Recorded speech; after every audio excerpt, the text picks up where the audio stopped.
Hello everyone, welcome to my channel. As you know, Canada has started tightening its immigration policies in 2024. On one hand, they are tightening the issuance of study permits and work permits, limiting the number of temporary residents. On the other hand, the EE scores are high and the provincial nominee programs are on hold in various regions, and it's getting harder to obtain permanent residency. Not only that, but a surge in immigration and the aftermath of pandemic have caused housing prices and rents to skyrocket and the social security to deteriorate. Many social media influencers are loudly proclaiming that Canada is on the brink of collapse, turning it into a viral traffic code. Instead of worrying about Canada collapsing, I'm more concerned about the invisible harm that the deteriorating internet environment does to people. Perception shapes destiny. Canada's social issues are reversible, but the polarization of the internet seems harder to stop. This is partly due to the nature of internet itself, but there are other reasons too. Every coin has two sides. For those who truly want to immigrate, this could actually be an opportunity. Whether immigration is difficult or not, policy is just a surface issue. Fundamentally, it depends on the competitive pressure from the immigration source countries.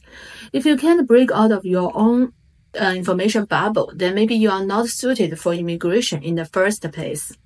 Now let's get to the main topic. Is it still feasible to immigrate by studying at a college in 2024? This is actually a false dilemma. If someone tells you that it's very easy to immigrate by studying at a college in Canada, or that it's completely impossible, they're both talking nonsense. Just like I said in my last video, even if the Conservative Party comes to power, they'll still welcome immigrants, but with different policies. They aim to introduce immigrants fairly and transparently and adjust the quotas through housing numbers. This can be understood as a slight short-term reduction in quotas. The process of immigrating through college mainly consists of two core steps, and each accounting for 50%. That is, applying for study permit and applying for PR. First, let's talk about applying for study permit. Based on the data from IRCC from January to May in 2024, the new study permit policy has almost no impact on mainland China and other main countries except for India. Although an attestation letter is required, the number of applicants in 2024 is slightly higher than in the same period in 2023. However, the number of Indian students has sharply decreased due to precise targeting. I have detailed the specific steps before I landed in 2023 in my previous videos. You can check those out. In this video, I will mainly talk about applying for PR. There are two ways, the EE and the provincial nominal programs. First, let's talk about EE. I want to go over the basic knowledge of EE. For EE, I think there are two key points, your English and your age. For English, you need to achieve an IELTS score of 8777. If you can't achieve that level, maybe you can't rely on EE unless there is a special job that favors you. And for age, I will take myself as an example.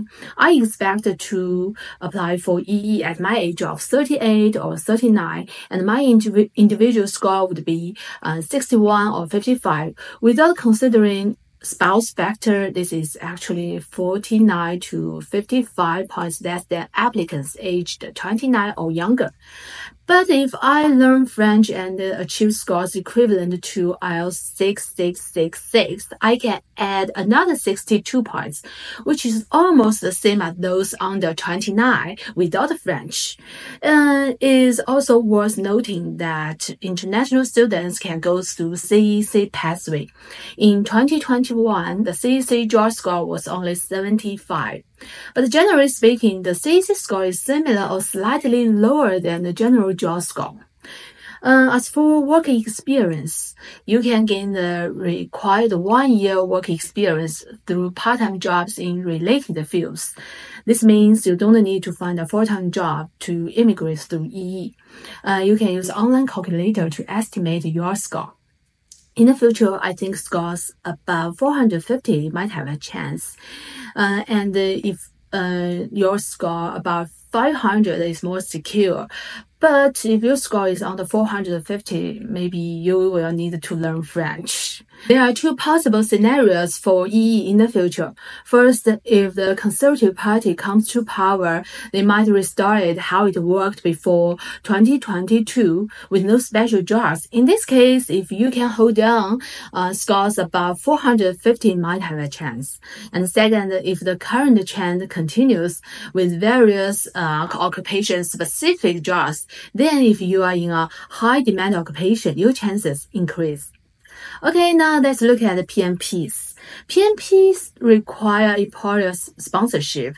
In smaller area, you often need to buy a job because there are more people than jobs. Once you find a relevant job and get PMP, it's almost equivalent to getting PR, unless there is a sudden policy change. The initiative lies with the employer. So to summarize, PMPs are less demanding, require money, and depend on luck.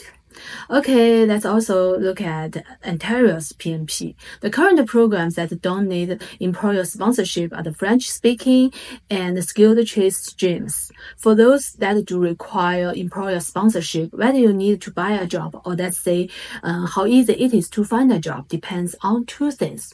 First, whether the job is in a high-demand occupation. If it is relatively easier to find. And second, whether the employer plays a decisive role in your immigration process. If they do, you are likely to buy a job. You can judge this by checking if there is a specific job for your occupation and if the score is very low. If there is, you are likely to buy a job. In summary, to immigrate through college, you need to have two key qualities, and having one of them is enough. First, you have money and are willing to take risks, following the employer-sponsored route. Someone might say, why not just buy a job instead of going to college? The situation actually is entirely different, and I won't go into details today. And second, you have strong adaptability, learning ability, especially if you are young. As I've said before, learning English isn't that difficult. The key is persistence. How do you persist? Your motivation to immigrate is very important. If you really want to go, English won't be a problem. The key lies in your own perception and whether you can see the future clearly. Some things are repetitive and easy to see the through. Okay, that's today's content. If you are applying for the study permit and don't know how to apply for a GIC, you can check this video. See you next time. Bye.